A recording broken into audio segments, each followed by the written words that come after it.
something that I've had to deal with most of my life is the sense of people not, I would say not knowing, but like, what are they going to say? Candid conversations that might just change how you look at the world. Let's bridge cultures, transcend borders, and build a global family of changemakers. Welcome to If by Chance. Kyal Currant shares his lived experience so that people can be better tomorrow than they were today. And during this conversation, he answers questions people might be afraid to ask. I was born with a degenerative nerve disease. So that was me my whole life. I've just had to literally learn how to communicate with people, learn how to express myself in the right way, because every time I did, I would get shut down and people wouldn't know how to communicate with me. Now I teach people how to communicate with me. I tell them how to come and approach me. I tell them, like, if there's a situation like rise and they come and approach me in a different way, like, look, next time, just please make sure you like ask me permission first and all the other stuff. So how do you feel about labels? Labels are absolutely fucked.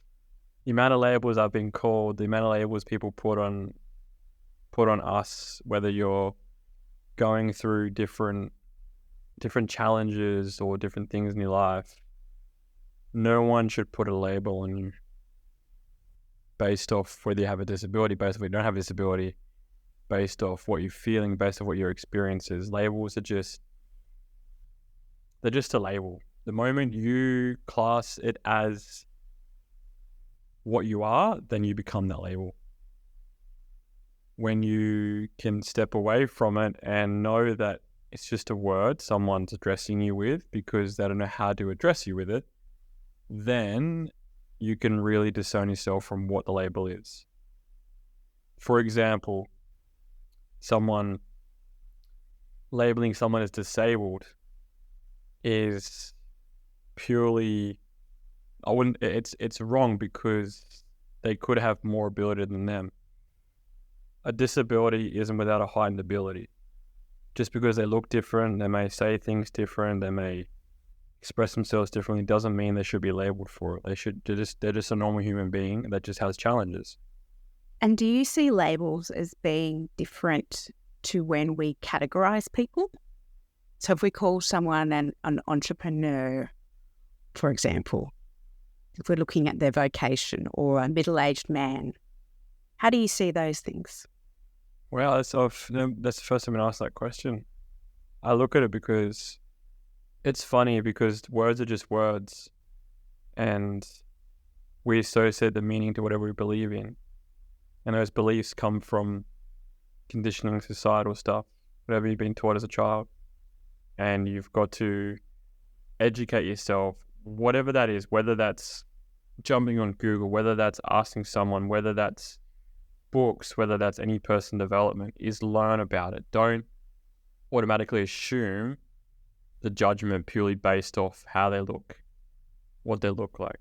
And I'm still, like, me personally, like, I'm still grappling with it. I'm still coming to terms with my own being of who I am. And sometimes I project things on others that I shouldn't project because that's how I'm feeling on myself internally. And I'm still learning that. I'm still wanting to understand it more, why it's coming up, because I've always surrounded myself with people that have been normal in a way, that haven't had disabilities. So now it's like, I've got this gift. So now I'm learning a deeper part of myself through expressing that to people. When you feel like you're not treating people as well as you should, what does that look like? Everyone's a mirror, right? We're all a mirror of ourselves, a reflection of ourselves. So when I'm not treating someone right, that means I'm not treating myself right in that instant moment. I'm not respecting myself, not showing myself compassion, not showing myself curiosity. What does that look like? Not very pleasant. Yet I catch myself more aware of it. Like moments later, for example, I had the situation today where I was feeling shit about myself, and then I took it out on a customer, and then I'm like, oh crap, I'm gonna have a meeting. He's like, call me back another time. And then I sat with it for like 15, 20 minutes, and I was like, oh, okay. I ended up sending him a message to say I apologize. So what that looked like and what that felt like was pure disgrace on my part, because I didn't want him to feel like that. That wasn't my intention at all.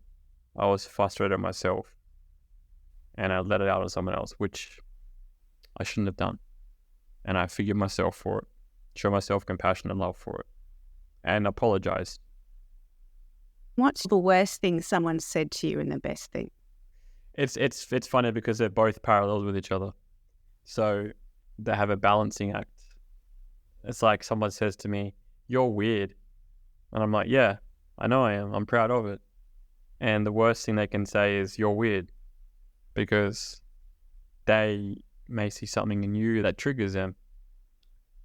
How often do you feel separate from those around you?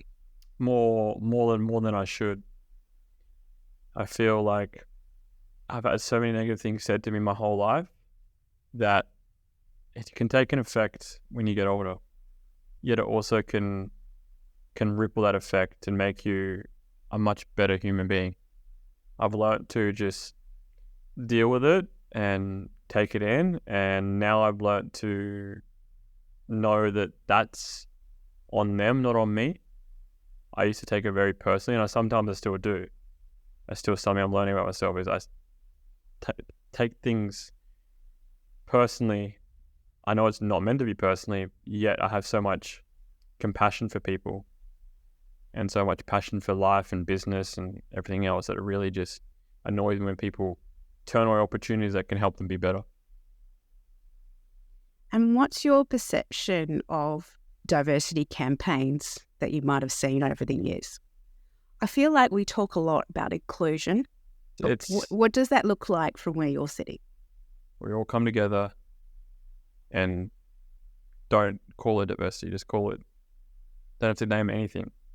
Us coming together as human beings and in a collaborative thing. And that's the hardest thing. Like sometimes I feel like I've always been alone. Like I'm the oldest of 5 kids, but I've done things by myself. I've had the right network around me, yet I've always felt alone. I've never felt like loved how I want to be loved, how I should have been loved. And that's not on my family, not on my parents or anything. That's because that's all they knew. They didn't know any better. And I'm grateful when I'll have so much love for them, and they don't know what they knew. So it's creating a love for myself that allows me to not react in those moments when there's labels put around. And any campaign for that instant, it should be just, we're all connected, whether we want to believe it or not. We all have something to give to the world. It's just everyone's on their own journey, and it's a matter of finding that for yourself. So when you're out in public, what things do you experience that the rest of us could change or could be doing better?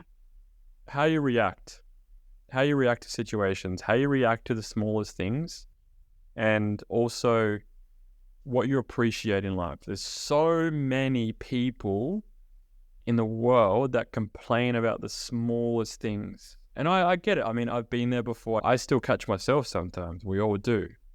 I'm generalizing now. Most people do.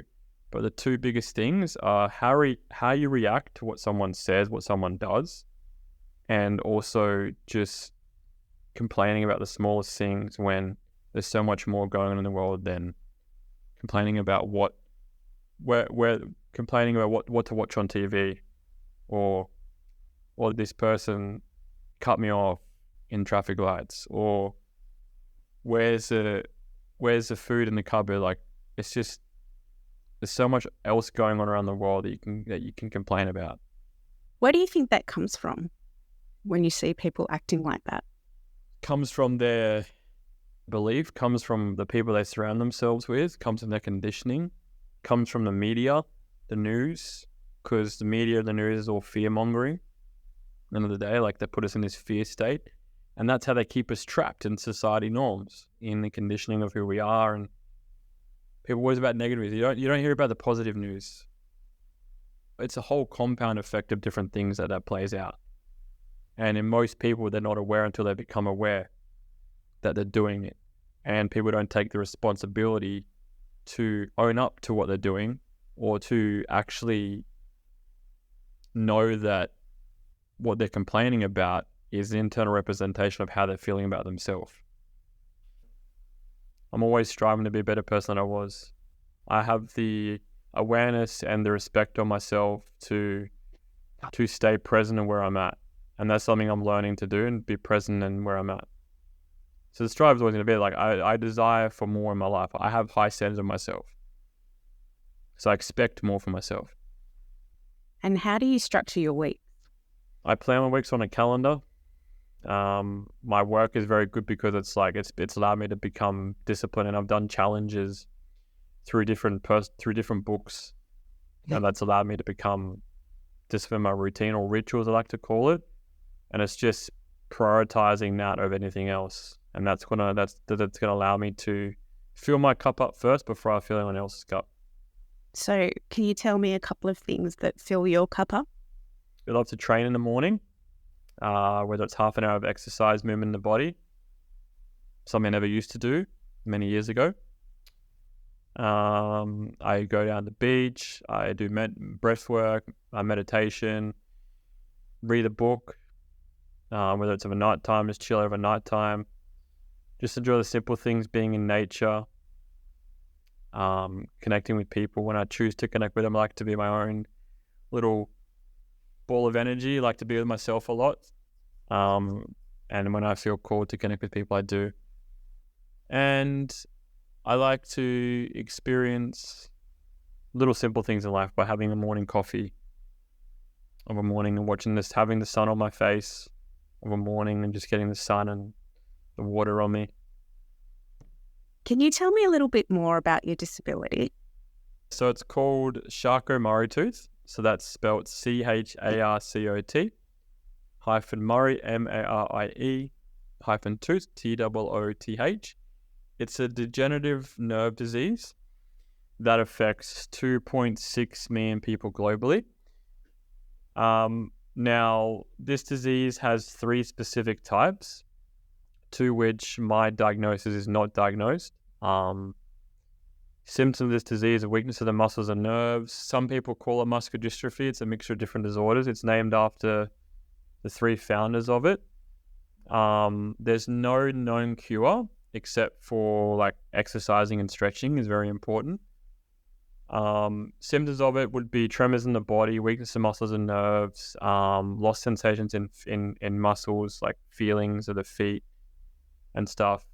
I believe that I can overcome this through doing the inner work, through doing the quantum physics side of work. And I've achieved intangible results in my life that's allowed me to know that what I'm doing is overcoming, is healing it. So I believe that through my own healing, I can overcome what I've got.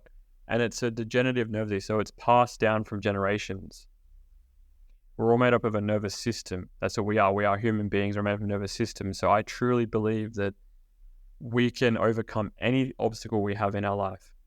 So this disease, I've met people along my own journey that haven't found out till later on in life. So I was fortunate enough, I didn't start walking until I was 2. And that's when my mum took me to the doctors, and I was seeing neurologists, nurses, all the way up until I was 26, 27. That's when I decided to do my own thing, because they were telling me the same things that I was already experiencing without any proven results from that. And since doing that, I'm now getting, one thing with the condition is we walk funny. We have a limp when we walk. I'm walking much better. I'm getting brain coherence from my head to my feet to learn how to walk. I can run, like I can do certain things that people with the disease can't do. I had orthotics growing up as a child, so splints in my ankles to help me walk, because I used to get so tired so quickly. And yeah, it's just a disease that it's still getting research done on it. And I believe I'm a one of a kind human being, purely based off the fact they can't determine what type I have. So with people that have your condition, does it look like a really exaggerated limp? Yeah, it's like a limp, but like people with it have, like, for example, it progressively gets older when I get worse. So if I don't exercise, let's say for 3 or 4 days, my body will stiffen up. Like my body will it'd be in more pain than it was if I didn't train. And for people, there's like no muscles and no nerves in their legs and feet. It's more reflected from the waist down. My father's got the condition as well, and I believe I take after some of his traits of just working. And he doesn't act like he's got a disability. He just does his thing, just works. And there's like lots of muscles in the hands and feet. I'm very grateful that my symptoms aren't to that extent, because I've gotten it from an early age and I've started helping from an early age, where some people, they don't get it until later on in life, and they don't know they have it until they get diagnosed with it. How do you feel that your dad compares with the general population, if I can ask it in that way? He's just a normal person that's very very obnoxious sometimes, and very out there, and doesn't care what anyone thinks about him. I think it would be great if we could give people some practical tips. Cool. What they can do in the moment, because we would all like to be more educated, Really? but that usually comes after we stuff up. Okay. And I'd like to ask you, if somebody is startled by recognizing a disability that they didn't see before, and they don't react in the best way, is there something that they could say to that person? Because I could imagine that for someone with a disability, that's not a great experience. Could they apologize in a way that would be positive, or is it best just to remove themselves? I guess it's up to that person and what their intention is in that moment and how they're feeling about themselves. But I always say, like, ask them the question, is it okay if I ask you something? Because I find that's what helps me, is like, if someone wants to hear you, they'll hear you. If they want to feel you, they'll feel you. If they want to speak to you, they'll speak to you. And if someone says no, honor their boundaries. Honor what they're saying to you, because they may not want to hear it. So that's not a sorry mate situation. It's funny because we play this draw card as humans. It's called the victim triangle. It's called the drama triangle. So we all play out as human beings. Like, we're either going to be the rescuer, so we want to save everyone. We're going to be the perpetrator, where we blame everyone for our problems. And then we play the victim card, where we, why me? Like, why this happening to me? So, and we all play that in the cycles, whether you're aware of it or not. And the thing is, when you're dealing with someone with disability, dealing with someone in general, and you're wanting to approach them because you're curious about who they are or what they look like or how they say things. So don't feel sorry for them because they were born with whatever they were born with. Doesn't mean you have to feel sorry for them, because the moment you feel sorry for them, that means you're sorry for yourself. But this is interesting too, because perhaps the person that said sorry mate was apologizing for themselves. And that's in reality, because we're a reflection of each other. So you could be saying sorry because you may feel something within yourself that needs to be healed in that moment. And people go around saying sorry all the time. It's like, well, what are you sorry for? Are you sorry for your life the way it is, or are you sorry because you actually truly deeply mean it? Or you're just saying sorry because you're saying sorry? So if you can respond in a way that is just about yourself. I always like to say to people, communicate, express your truth. Don't shut up because you don't want to say something. If it feels on your heart to say something, say it. Like, the worst thing they can say, they're gonna react to it, and they're not gonna know how to react to it. But don't think that that's not to express that, because my personal experience is I've always been shut down wherever I say.